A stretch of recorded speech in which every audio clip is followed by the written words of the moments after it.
we kind of span the spectrum from the single agent who just wants to have something in his pocket to be able to offer to merchants and have it if he needs it, versus the organizations who have really kind of internalized Factor 4 and gift cards and it being a part of their full solution set.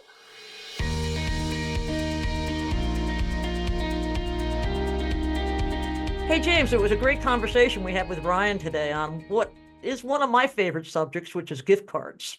Yeah, and I think even more specifically, it's about overcoming the barriers to the sale that result from the gift cards. How do we convert people? We also talk about some other really interesting things along with that. And then talk to us about kind of this breaking news that you shared in the Insider Story. Yeah, the breaking news is a Visa Mastercard settlement and a long-running lawsuit over interchange and competitive practices. This is a lawsuit that's been pending since about 2005, which is, a generation ago. Yeah, and I think to be clear to everybody, we recorded this on March 26th. Right. I don't know when you're listening to this, it may be a little further down the road, but it was breaking news when we recorded it, right? When we recorded it. Yeah, and so one other thing I do want to mention real quick, and so, to clarify, no one ever pays us to be interviewed on our podcast, of course. Right. Our podcast is just we find interesting people. We were already on the slate to interview somebody from Factor 4, but I did recently sign a very small sponsorship deal with them where we're going to be producing an ebook and sending out an ebook via email. So if you're in my audience, you'll see that. And so I always do want to clarify when somebody I'm interviewing is a paid consulting client or sponsor. So again, not paying to be on the podcast, but somebody who is paying to do some other sponsor work with me. So with that being said, let's dive into this great interview with Ryan Rose. Let's do it.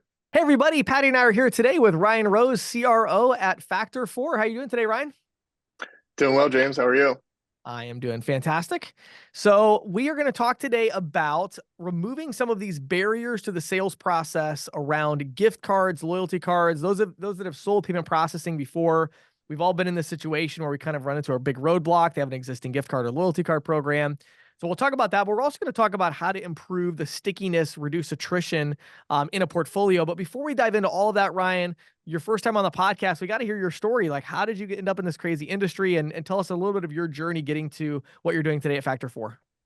Yeah, it's actually an interesting story. I don't think you've heard it in full I have not. before, but actually 15 years ago, I kind of broke into this industry. Actually had an interview with our own Dan Batista back in the day at Profit Point, his old company. Okay. So started in sales there, worked with Dan and Profit Point for about 3.5 years. We were acquired by a larger gift and loyalty platform, stayed on there for another 6 or 7 years, had a nice, interesting enterprise SaaS journey, really around customer engagement, gift cards, loyalty, transactional programs. So really got kind of the tour out there, stayed in touch with Dan the whole time. And just as I learned more about Factor 4, kind of the growth trajectory, what they were up to, it was really interesting and unique opportunity to come back and kind of bring some of my experience that I had out in the world there to help grow the business. Wow, so you kind of came really full circle. Oh yeah, full circle. Yeah, I like That's it. Great. That's a cool story.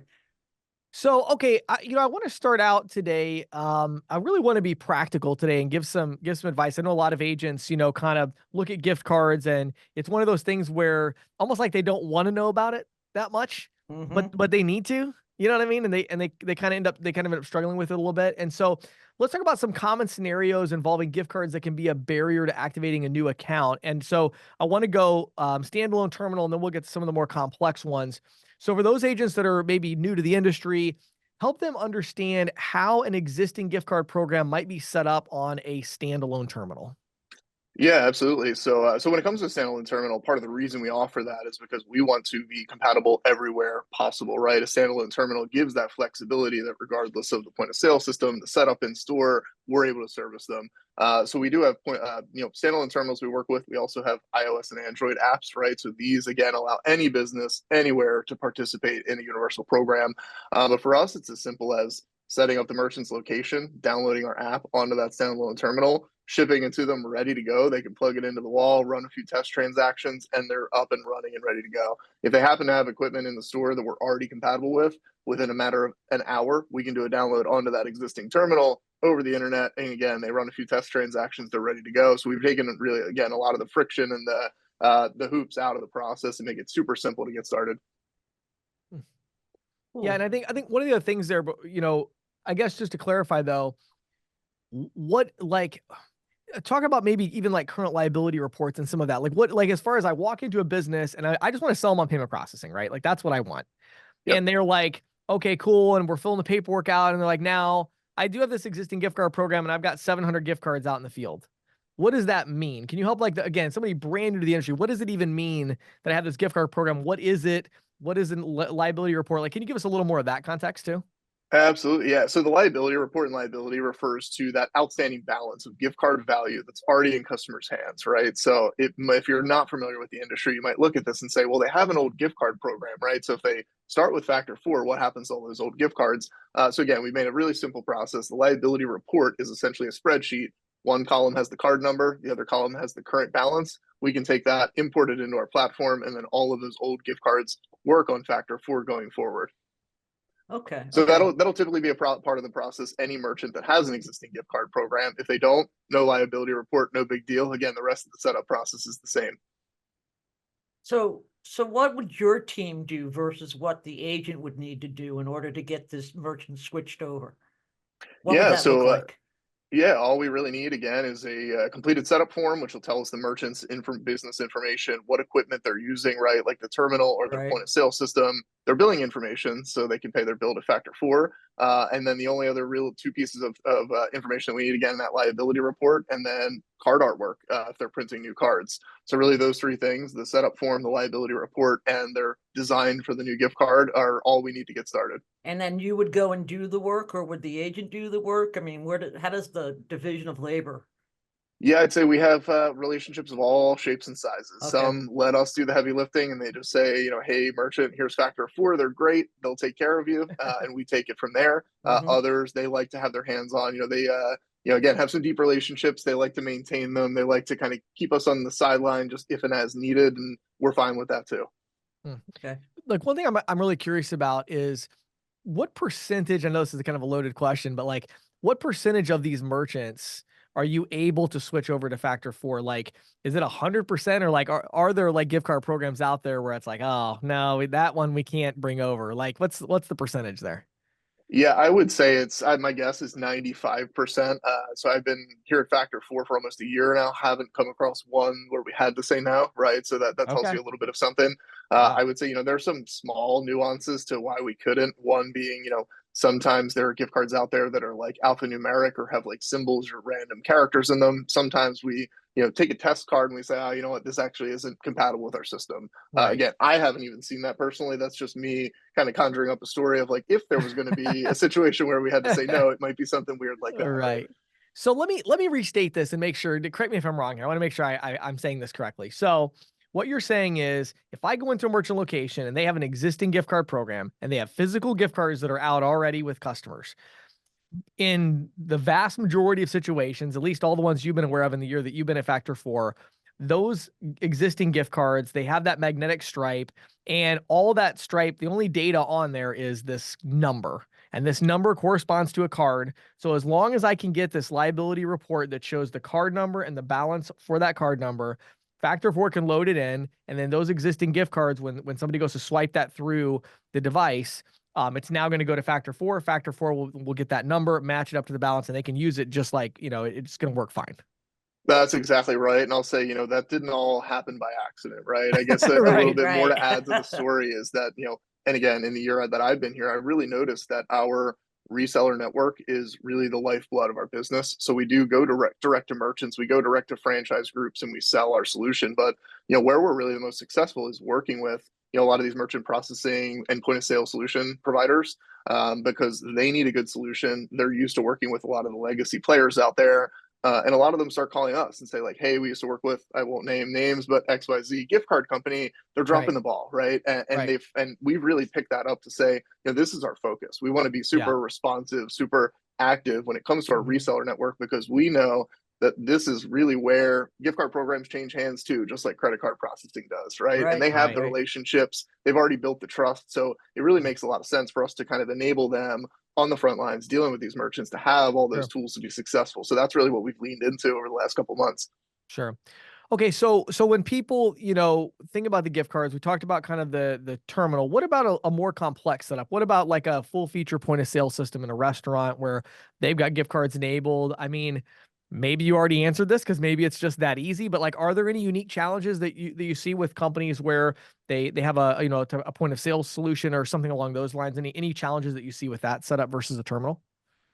No, not at all. And in a lot of cases will be, simpler and more efficient, right? So what you're dealing with on like the point of sale side is a gift card program that was built by a point of sale company, not a gift card company, right? So they kind of put something in just to be able to check the box and say we have it. But in a lot of cases, it's missing things that are super important, right? So for one, a lot of built-in point of sale gift card program can't do multi-location. So, you're using this, you have 10 locations, you have to sell an individual gift card each store, not ideal, right? So Factor 4 can Mm. connect those dots is a good example. Oh, okay. Clover would be one that's top of mind, obviously, very high market penetration out there. I'm sure a lot of the, Right. a lot of the credit card professionals out there are used to dealing with Clover. Clover has a built-in gift card app. Factor 4 has a gift card app that's compatible with Clover. There are a lot of reasons why ours is better, not just in terms of like features and functionality, but also how it fits in, how it gets turned on, how it works in the ongoing, right? So what we're finding is, again, there's a network of these resellers that work in the Clover network, and they might just kind of let Clover take the gift card program. They don't realize that that's an opportunity for them to also provide that service as an app within the Clover ecosystem, as an example. So yeah, what we find there is it's super easy, really. It's just changing the speed dial is the way that I put it. So again, there's an app within the point of sale, whether it's Clover, whether it's any others, that already knows how to run a gift card. We just need to teach it to call our number on the speed dial, right? So we have a unique set of credentials. We have a pre-built and productized integration. There's no fingers on keys dev work. It's simply just getting into our app and logging in with unique credentials that we provide, and the integration's up and running and good to go. Okay. Okay. Ryan, when people think of gift cards, generally they think of the plastic card, right? But there are other iterations. Maybe if you could speak to some of these other types of implementations of gift and loyalty and how Factor 4 handles these situations, particularly in terms of switching over a merchant from Absolutely. another program. Yeah, absolutely. So in our world, essentially the idea of a gift card, right? The physical card or the digital card, it really all points back to a card number, right? So there's a number that's printed on the card and encoded in the mag stripe. That's the same as if you got a digital gift card via email, it would have that numbering system.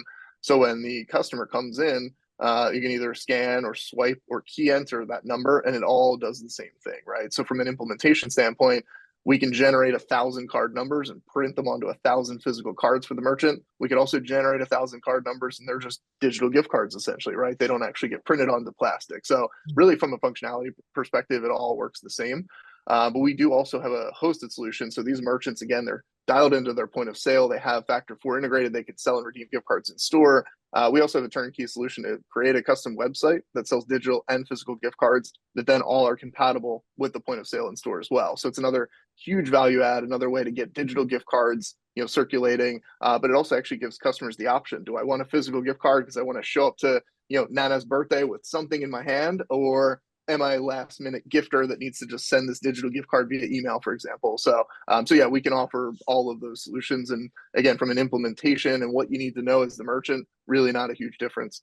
One thing that keeps standing out to me about this interview that's so interesting, Ryan, is like, I just keep thinking back, like flashbacks, like when I was selling, payment processing full time, individually, and even with my first ISO. And I mean, you're presenting all of this like it's this so easy and seamless, almost like, well, duh, of course, right? You just, we get these numbers and we just load them in and we switch them. But like, why is it that everybody struggles with this so much? And like, why is it such a problem? Because I mean, again, if you actually talk to agents, like I'll give you a really funny example of this. I remember my very first experience with existing gift cards. So this would have been, I don't know, 13 years ago or something. I sold this little cafe. All right. And they had like 1,200 gift cards that were out in the field. And again, I won't name the name of the company they were with or the one I switched them to, but it was another gift card provider that's still in business today. And when I did the switch over, I got the current liabilities report, which I didn't even know what that was at the time. I, Googled it or whatever. So I was like, oh, cool. I got it. So I got this thing, and I'm talking about this stack of papers I printed out, you know what I mean? Cause it was like 1,200 numbers, Oh yeah. right? Number. And then it would have like this balance, So I reached out to this company I switched over to, and I was like, hey, I got it. I got the current liabilities report. And they're like, good. Like, what do you want us to do with that? And I was like, well, how do you like switch them over? And they're like, oh, well, no, those are gift cards with like that other company. We can't do anything with that, Oh, Interesting. And I was like, well, what am I supposed to do with this thing? So my solution was, I can't believe that they agreed to this poor merchant. I actually got like a notebook, like a 1-inch like binder, and hole punched these pages of numbers. I had sorted them numerically, right? And then I literally put them in this book. And then what I did was I gave them like, I don't know, several hundred gift cards for free, physical gift cards. And like when people came in with an old gift card, they would literally open this book and they would go through until they found the Oh, number, wow. right? Yep. And then they'd be like, oh, you have $47.36 left. And then they would ring up the order. And if there was money left, they would load it onto one of these free gift cards that I'd given them and give them a new gift card. So, I mean, that's an example of like my perception and a lot of the agents that I've talked to. So I guess what I'm asking you is like, what in your experience working with Dan, I mean, what has Factor 4 done that's allowed you to really streamline? Because it sounds like, oh yeah, there's a number, there's a balance, but like, I know it's not quite that easy. Like there's a lot of work that probably goes into making that happen with all these various solutions and allowing them to all integrate. Like any kind of thoughts on like what you guys have done to make that happen?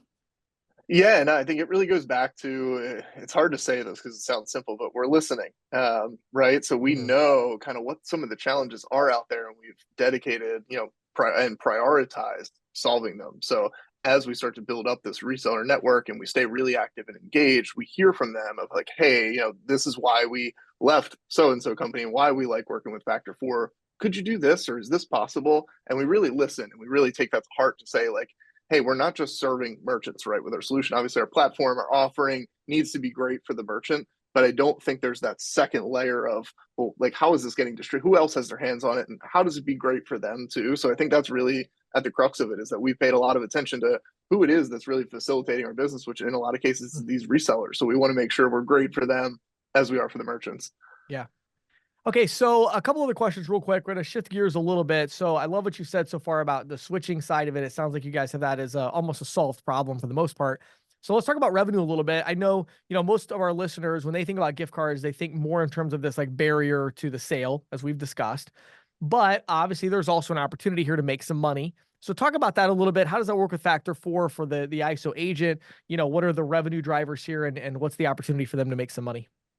Yeah, absolutely. So I'll say we have, kind of three primary models of partnership that we offer. Maybe call it two and a half, or one's a hybrid, right? So I'll take you through. One is what we've found to be the simplest, right? We offer wholesale pricing to resellers. So basically, they get a rate for the monthly per location program fee. That's a fixed fee. There's no transaction costs or anything like that.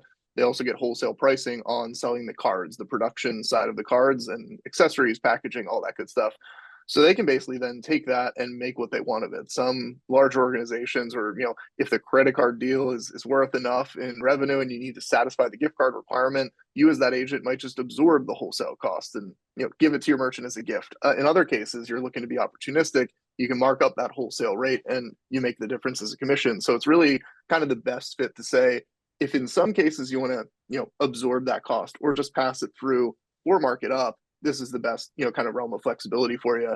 I'd say the other side of that, if you don't want all the thinking, you don't want to have to do all the math, we can just cut you a rev share deal and just say like, hey, we'll sell it, we'll take care of pricing, all of that, and we'll just pay you back 20% of where we sell it at. So we've just kind of added that option for just the folks that don't want to be as hands-on and as much in the deciding how to price and how to fit it into the deal. So we kind of offered those two options. And then the third that I mentioned is more of like a white label relationship where, again, we offer some wholesale pricing. We actually offer access to like our admin tools and everything so that, a white label organization can convert old gift cards. They can board new merchant locations. They can pick up the phone and solve, support issues, things like that. So again, we kind of span the spectrum from the single agent who just wants to have something in his pocket to be able to offer to merchants and have it if he needs it, versus the organizations who have really kind of internalized Factor 4 and gift cards and it being a part of their full solution set.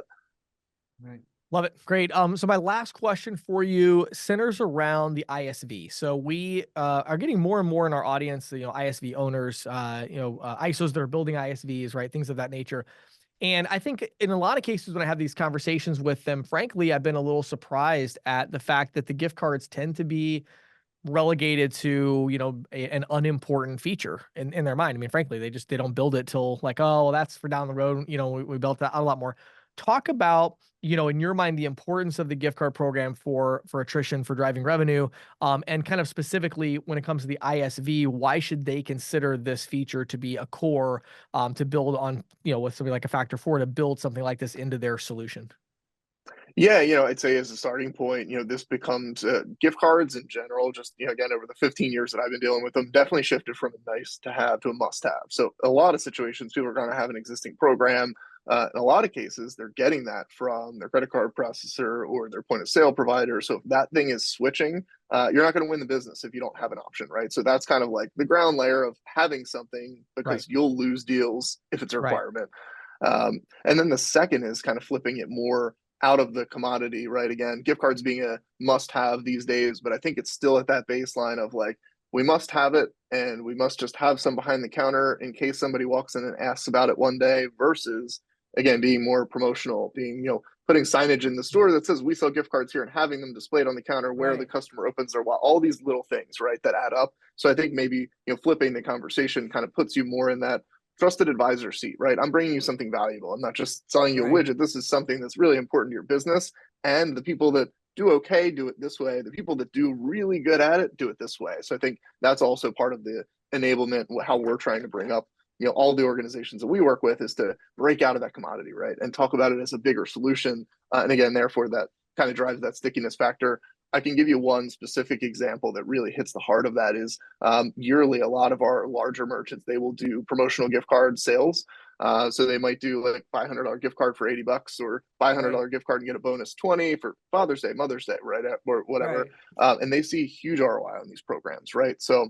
while the typical guy who just begrudgingly has gift cards because he needs to, because some customers ask for them, and paying $25 a month for this is kind of expensive, versus the other side of the coin where, hey, we run this Mother's Day, Father's Day, Black Friday promotion every year. We Right. generate $50,000 worth of gift card sales through these promotions.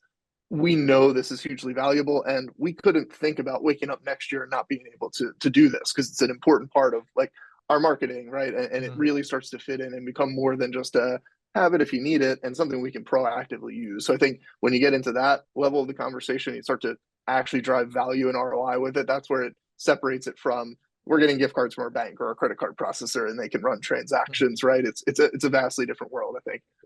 One other Yeah. story I had to share real quick before we wrap this up, because I thought it was so relevant to what you just said. One of my very first, probably my first multi-location deal. Now I think about it. Anyway, it was a pizza shop, obviously, because I talk about it all the time, Patty.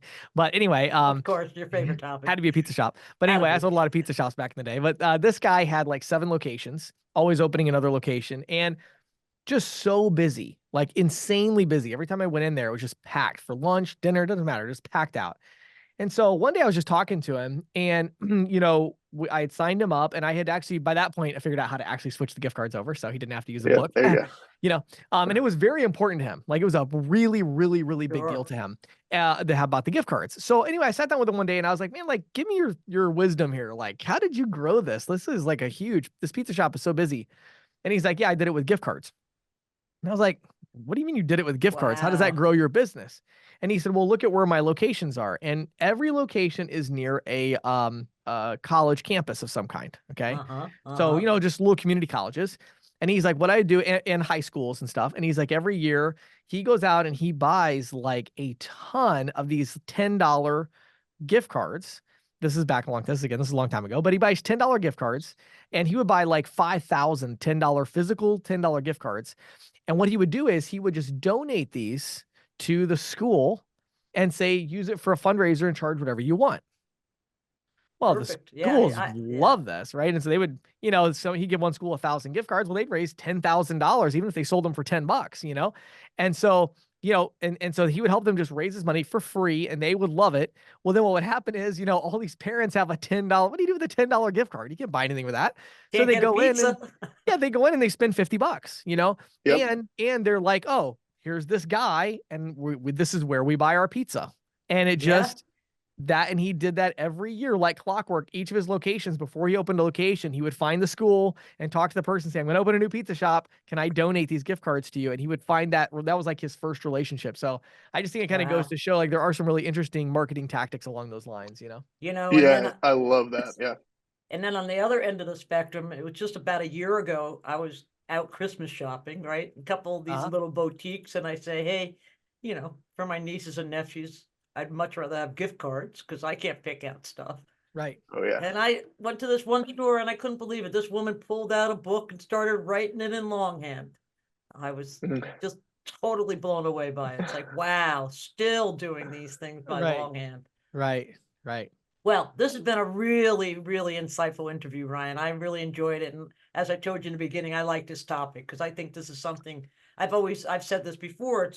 Gift cards are something that a lot of people in our business seem to kind of push off to the side and not think of as potential revenue opportunities. So those out in the audience who want to learn more about Factor 4, where would you send them?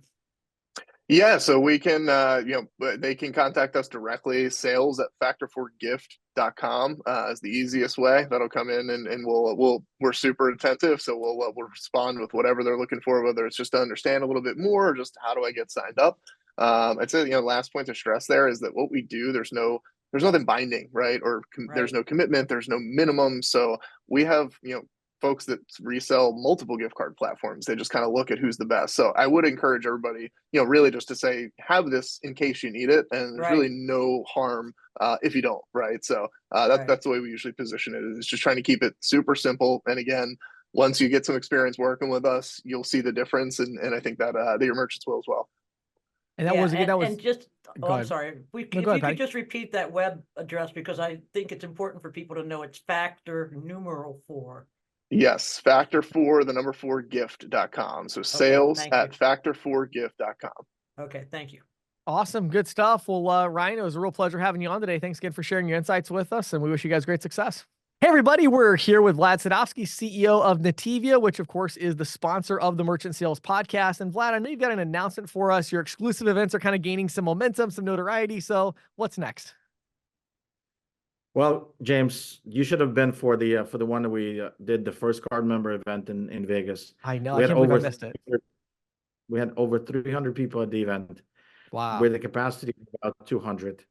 And of course, this was the first event that you have to be card member to walk in and enjoy the exclusivity of the event. And we try to make it as exclusive and as exquisite as the events from Nativia should be for the card member services going forward.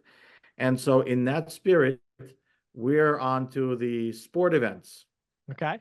And so while we're waiting for the next show and to see everybody and get together again, we have events that are coming up in the sports arena. And as competitive as it be, the first event for us is I'm a big hockey fan. My daughter's a big hockey fan. So we thought about, why not create an opportunity for everybody else to get to know the sport and enjoy it. It is a very popular sport in the United States, Yeah. but Florida is an unusual situation where you can actually enjoy the sun and then go and get into the ice skating rink. Right. And not just for the ice skating rink, but for a very heated Stanley Cup game. So Nativia has acquired a Nativia suite in the Sunrise Arena at Florida Panthers. And as you can see to my left, there's a Florida Panther wine. So you're going to get a Florida Panther wine that comes with it.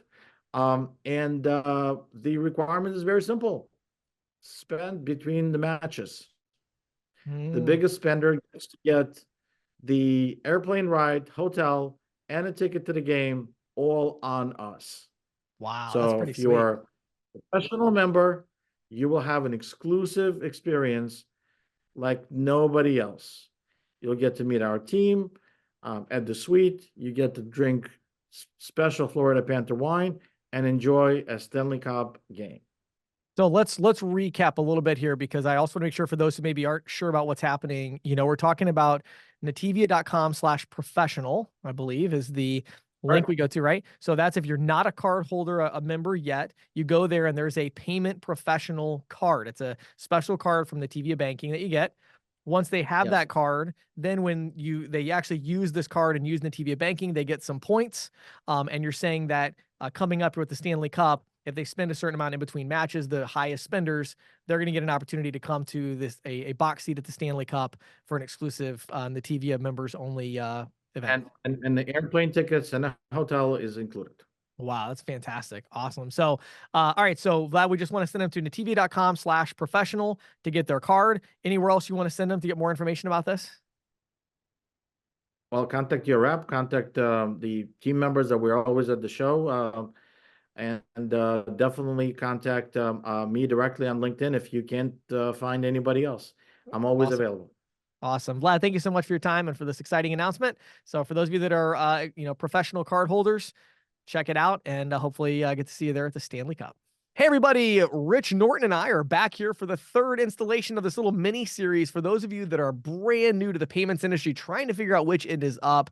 Rich, we already talked about kind of setting goals and just getting started in this amazing industry. Then the last video, we talked about compensation and the value of residual, while at the same time talking about upfront money to survive. Now we're getting down to where really the rubber meets the road, prospecting. So Yes. what is the mindset that needs to go into this for people that are coming into the industry? What is the expectation around, are they going to be prospecting, and what does that look like? Funny you ask, because a lot of times people say, well, I can make all this money, I got all these goals, and oh, you mean I actually have to go out and work? What's the catch? So yeah, you got to go out and make it happen, because I talked to many of our top representatives on our team, and they're all talented. Like I said, they come from all different walks of life, but all of them will tell you, if I say, what is your secret to success? They're going to say, I got to go to work, go to work, go to work. You got to be consistent. So that's important. Now, there's various different ways of getting people in front of you. What you need to do is find out what your niche is. For all brand new people coming in, you want to get merchants written as soon as possible. So what we teach everybody is get a warm list. That's step one. All the people that you know, all the people that you think you know, the people that your wife knows, all the people, your neighbors, find out who own businesses, write them out, and you'll be amazed on how big that list will get. And then you kind of go through that list and you work with your field leader. And as you're speaking about each one, we're going to find out what's going to be the best prospect right up front. So that's kind of getting out of the gates right there. Now, that's not going to bring you super long-term success, but that's going to get your first couple of merchants so you can kind of get the confidence, start getting some money right out of the gates. But beyond that, some of our field leaders will talk about getting into a chamber of commerce. That's a good thing. And this is gravy on top of what you're already doing. That's not going to make you number one in the industry. You can get your own lead generator, or you can be your own lead generator. I say for those that are making calls, who's going to be a better lead generator than you, right? You want to make sure you're setting up some good appointments. Also, cold calling is the key. So let's talk about that, because for a lot of people, they have this kind of, they just hear the word and they kind of go, oh, no, I didn't know there was cold calling involved. And we need to come up with a new word for it, because it sounds so bad. It sounds like you're walking into a cold shower or something, Yes, so exactly. Talk a little about that. When you walk into a business for the first time, you haven't called them or anything, what do you do as a new person? How do you remove some of this kind of fear around this, as well as just having a good interaction? Yeah, you have to ease your way into it, because you make a great point, because I'll ask brand new representatives, what do you think about cold calling? Does that scare you? And a lot of times they'll say, oh, no, I'm fine with that. Well, I tell you, well, it scared the crap out of me when I first started. So we get real with that. If you're not comfortable with that, it can be scary. I mean, you're walking into a business for the very first time. And if you start having all these fears, so that's why it's important to have the right mindset. And this is what I teach everybody. When you go out in the field and you meet new prospects, your philosophy is you're the most popular person in the area. You have to walk in with that confidence. You're helping everybody. Who is going to be the most fortunate merchant that gets to meet me today? And that's our attitude when we walk in, as opposed to, I don't want to bother them, or they're too busy, or there's too many cars there, because our mind can play so many tricks. So we teach people to kind of ease their way in. And I have what we call a stop by, drop by visit. So it takes the pressure off new representatives. And I tell them, I don't, brand new in the field, I don't care if you write anything today. What I want you to do is I want you to put 25 business cards into your pocket. I want you to go out to 25 businesses and just go out and meet them today. I'm going to teach you a script. Don't worry about the script. We'll get that. Hey, my name's Rich. I've been helping a bunch of businesses in the area. Everybody that I talked to told me I need to come in and meet you. And then find something that, hey, where'd you get that? Hey, is that the dog? Get them talking about themselves. How long have you been here? And then your approach is, oh, by the way, it's like I almost forgot why I was here. By the way, I'm the supervisor with Payrock. I handle the payment processing department. I'm in charge of that department, and I've been helping a bunch of businesses in this area. You notice I use my hands a lot. Been helping a bunch of businesses in the area, and then I give examples. We have a couple new programs that are out right now, helping merchants save in a ton of money. They get better service. I can't explain it right now, so this is our drop-by visit. I give it, and I take it away. I'll tell you what, I got someone else. I promised I was going to go help them out. I'm going to be in the area sometime tomorrow. I have a few spots open. It only takes a couple minutes to explain how businesses can qualify for these new programs. Keeping it very simple. What time works better for you? As opposed to, is it okay if I come by? None of that. Which time works better for you? Now, if they ask, what's it all about? This is a whole nother thing about handling objections. I'm so glad you asked that, because everybody's been asking me. There's brand new programs helping people in the area. Every merchant is unique. We want to make sure we're fitting the right program for each merchant. Does that make sense to you? Great. So we come back with another question. Again, what time works better for you? So that's all they do. It's like, don't worry about presenting, just get your feet wet. Are you going to get beat up? Yes. Are you going to get rejection? Yes. Will you get some good feedback? Yes. And if you come back at the end of the day and you say, Rich, man, I got 3 great prospects. They want me to come back tomorrow. Great. There you go. I love it. I love it. We call our stop by, drop by visit. Yeah. You know, it's funny. I was thinking as you were saying that, when I used to go out in the field, after a few months, I realized, you know, and this is way back, and there was no, you know, there's no dual pricing or anything like that. But I was still saving merchants, you know, $100 a month or something on average, you know?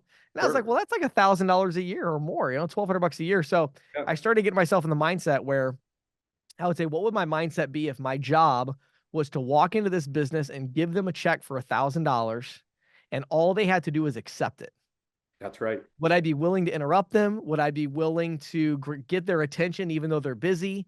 Yes. If I had a check for $1,000 that was just for them and all I needed to do is hand it to them, they had to accept it, I would be very persistent, because like that's a good thing for them, you know? And right. And so I think when you get, like you said, it kind of all comes full circle. When you have that attitude of, I'm here helping people, right, it just changes your perspective. So Rich, thank you so much for sharing those insights. I love the approach. Where do people need to go if they want to learn more about working with you? How do they get in contact? Reach out to me. I have a passion to teach people this business. I love cold calling. I can teach you how to be an excellent cold caller. And once you can do that, you have freedom. You can go anywhere in the country and make money when you know you can cold call. 904-434-4635, or you can email me at payrochrich.norton@gmail.com. Thanks, Rich. Thank you, my friend. So James, Visa and Mastercard have reached an agreement with retailers in a lawsuit that's been in litigation for almost 2 decades, I believe. I think the lawsuit was originally filed in 2005. Wow. There was a settlement, a partial settlement around 2012. Everybody will remember that was the $6 billion figure. And that was like half of the lawsuit. And then there was the litigation over competition, you know, what the retailers alleged anti-competitive processes and stuff like that. Right, and so forth. So there was an agreement on that around 2014, but then that out-of-court settlement was thrown out by the courts, and now that is the part of the lawsuit that's finally been settled. Okay. Visa, Mastercard, and the banks have agreed to pay merchants something close to $30 billion. Now that's not actually paying. That's $30 billion in savings. Because under terms of the settlement, interchange rates will be lowered by 4 basis points and kept there for 5 years, sort of across the board, 4 basis points. And for the next 5 years, the average effective system-wide fee must be at least 7 basis points lower than it is at present. Okay. The agreement includes a commitment to adopt a simplified approach to surcharging and cash discounting, according to a press release from Mastercard. And it also eliminates anti-steering rules. And it gives small businesses the ability to form groups to negotiate their fees, Mm. similar to the way larger retailers do. Now, like I said, it's subject to review and approval by a federal court judge. But I Okay. reached out just this morning because this agreement just came across the wires today. Right. I reached out this morning and I asked the folks at the National Retail Federation what they thought of it. Yeah. And they basically panned it and said, we're still going to go after, Senator, we're still going to back Senator Durbin's Credit Card Competition Act, even Really? in the light of this, which I, from everything I read from Visa and MasterCard, it seemed like this was their way of staving off that potentiality. So it'll be interesting to see what happens. But, the fact that the NRF and also National Association of Convenience Stores said they weren't very happy with the settlement either. Right. Wonder where it's going to go. Yeah, I don't know. Yeah, I knew you had sent me an article and I was just kind of scanning through it myself just to see. And it is really interesting. You kind of wonder, yeah, I mean, it definitely seems a little anticlimactic. Is that the right word for this? Doesn't It's it? kind of Yes. like, Yes. like, Yeah, okay. I agree. But in our industry, this is something, it's funny. My editor to the green sheet this morning was like, quick, Patty, you got to get us something out on this right away. This is like so important. And I'm like, Right. yeah, it is, but it isn't. Right. Yeah. I don't know. I mean, it'll be very interesting to see kind of, looking at the full text of it to see what else is kind of included in it. But I mean, the 30 billion to me is almost like appears like Visa saying because they did not admit any wrongdoing. Right. They didn't admit any wrongdoing. And So they're like, also, the way they describe the savings, though, I think a lot of those savings are going to come from the ability to surcharge and cash discount. Interesting. Because the way it was worded, it was these savings from fee reductions as well as other concessions. Yeah. Huh. Now, that's interesting. Did you actually read? I didn't read yet the text of it. Have you read anything about the cash discounting and surcharging? Like, does it? I haven't read the text of the agreement yet, Okay. but I took that out of what the three, the lawyers for MasterCard, the lawyers for Visa, and the lawyers for the merchants all sent out press releases this morning. Interesting. And that came from all three of those. Yeah, that's really interesting. I mean, maybe there's something there that could be of interest to our audience. So we'll have to check out. That's what I'm thinking, because, that's been a real sore point, particularly, as we've talked about on the podcast, recent clampdowns by Visa. That may mean that they may be pulling back on some of that secret shopper activity. We'll see. Yeah, it's interesting to me, and of course on the podcast here, I've tried several times to get different people on the podcast to discuss some of these issues, and I still have one really interesting one in play. We'll see if it comes to fruition. We'll see if it comes out, and I think particularly in light of this settlement, maybe there'll be a little bit more of an interest there. Yeah, interest in doing that. But it is interesting that they've agreed to lower, to lower interchange, deliberately lower it, and keep it lower at 7 basis points for 5 years.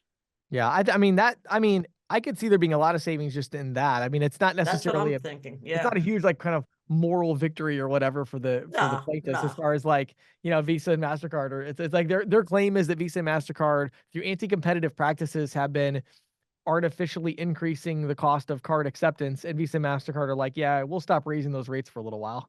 and then we'll see. I'm interested in not, seeing. I didn't check this morning, and I was going to check really, really quick. Actually, I can't do it because my internet's slowing down right now. Whether it affected the prices of the stock. Oh, a Visa and MasterCard if they're up or down for the day. Yeah. Look at that, and that would only be a 1-day blip anyway. Exactly. Exactly. So, yeah. So, well, good stuff, Patty. I'm sure you'll keep us up to date, and once the full text comes out, maybe we'll see more in it on the cash discounting and surcharging side of things as well. Yep.